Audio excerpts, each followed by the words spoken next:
Voilà, nos parents ont fait quoi et eux méritaient ceci-là. Ils ont fait quoi pour mériter ça? Ils ont fait quoi pour mériter ça? Ce n'est pas du tout possible. Depuis que moi je suis né, je n'ai jamais vu un jour le paysan a plus d'opportunités. Alors que dans d'autres pays, ce n'est pas le cas. Dans d'autres pays, c'est-à-dire qu'il est plus favorisé. Il est plus favorisé parce que c'est un travail pénible. Tout le monde ne peut pas le faire. Je vous dis, tout le monde ne peut pas le faire. Nous avons tous les privilèges.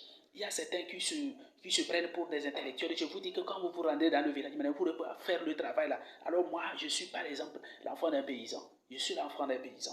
Mais déjà, je peux tenir la route, je peux faire votre travail également. Vous voyez que je suis polyvalent.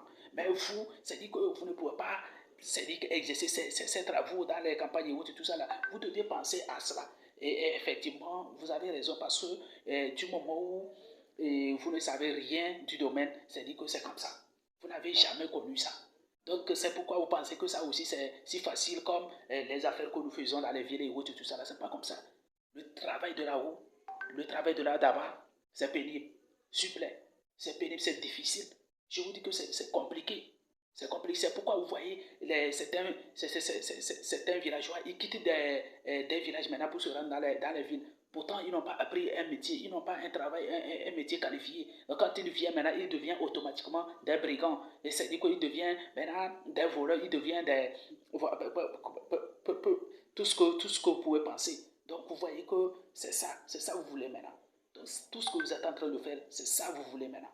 Voilà. Si nous avons un partenaire de taille comme ça, comme l'Union européenne, pourquoi ne pas donner l'opportunité, pourquoi ne pas donner cette chance maintenant, au moins de passage maintenant à ce paysan maintenant de pouvoir faire ses réalisations. Vous voyez ça là, nous avons des projets, nous avons commencé par réaliser des projets, mais depuis l'année dernière, c'est dit que c'est stoppé. On ne peut plus évoluer. Cette année encore, ça a chuté. Vous voyez que c'est fini.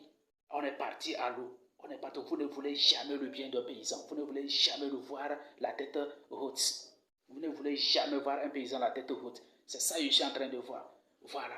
Vous ne nous motivez pas ça parce que vous avez constaté que depuis 2019, le soja a pris de l'ampleur au détriment maintenant du coton et vous voulez nous saquer, vous voulez nous coincer pour qu'on puisse commencer par cultiver le coton maintenant à 300 le kilo.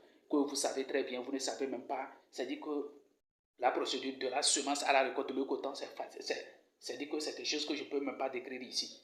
Voilà. Ceux-là qui savent, le savent.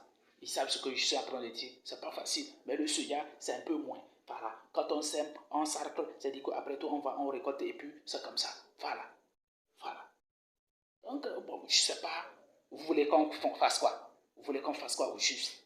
Faites ce que vous passe par la tête. Nous, on est là. Il y a un jour, nous allons tous partir. Nous allons gérer comme ça et un jour, nous allons tous partir.